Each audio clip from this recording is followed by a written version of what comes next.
காக்கா ஏன் கருப்பாச்சு? ரொம்ப காலத்துக்கு முன்னாடி காக்கா வெள்ளையா இருந்துச்சாம். அப்ப எல்லாம் காக்காவும் ரொம்ப தூரமா சூரியன் வரைக்கும் பறந்து போகுமாம். சூரியபூர் நாட்டோட ராஜாவுக்கு ரொம்ப வருஷம் கழிச்சு அழகான இளவரசி பிறந்தாங்களாம்.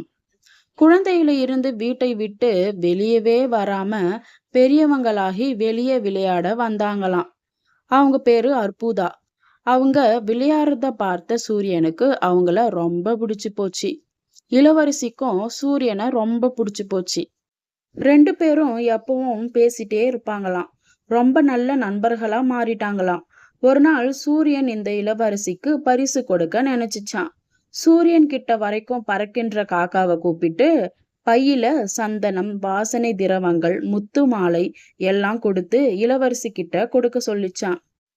காக்கா அந்த பைய தூக்கிட்டு இளவரசி இருந்த அரண்மனையை நோக்கி பறந்து போகும் வழியில திருமண ஊர்வலம் ஒண்ணு போயிட்டு இருந்ததாம். அதுல நிறைய பழங்கள், உணவுப் பொருட்கள் எடுத்துட்டு போனாங்க. காக்காவுக்கு கொஞ்சம் உணவாச்சும் கிடைக்கும்னு ஆசைப்பட்டு பைய ஒரு மரத்துல மாட்டிட்டு திருமண ஊர்வலத்துக்கு போச்சான். மரத்துக்கு கீழே இருந்த ஒருத்தன் பைய பார்த்து மரத்துல ஏறி பையுக்குள்ள சூரியன் கொடுத்து அனுப்பின எல்லா பொருட்களையும் பார்த்து சொக்கி போயிட்டானாம். உடனே எல்லாத்தையும் எடுத்துக்கிட்டு மரத்துல இருந்த குப்பையெல்லாம் பையில எடுத்து போட்டுட்டு கிளம்பிட்டான். காக்கா நல்லா சாப்பிட்டு வந்து பைய எடுத்துக்கிட்டு இளவரசி கிட்ட சூரியன் கொடுத்த பைய கொடுத்துச்சான். திறந்து பார்த்த இளவரசிக்கு அதிர்ச்சி.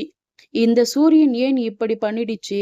என் மேல அன்பே இல்ல, எல்லாம் நடிப்பு அப்படின்னு சொல்லிட்டு பைய தூக்கி போட்டுச்சான். மறுநாள் காலை சந்தோஷமா இளவரசிய பார்க்கலாம்னு வந்த சூரியன் அந்த பைய கீழே கிடந்ததை பார்த்து ஏதோ தப்பு நடந்திருக்குன்னு புரிஞ்சுக்கிச்சான். பயங்கர கோபம் வந்துடுச்சாம். காக்காவை கோபமாக பார்த்த உடனே வெள்ளையா இருந்த காக்கா கருப்பா மாறிடுச்சாம். அதனால தான் சூரியன் கிட்ட கூட பறக்க முடியாம போச்சாம். கிட்ட இருந்த சூரியனுக்கும் கோபம் வந்து பூமி மேல தூரமா போயிடுச்சாம். நீதி: கொடுக்கும் வேலையை சரியாக செய்தல் வேண்டும். இதே போல சூப்பரான ஸ்டோரிஸ் கேட்கணுமா? அப்ப என்னோட சேனலை சப்ஸ்கிரைப் பண்ணிக்கோங்க. அடுத்த ஸ்டோரியில சந்திக்கலாம். பாய்.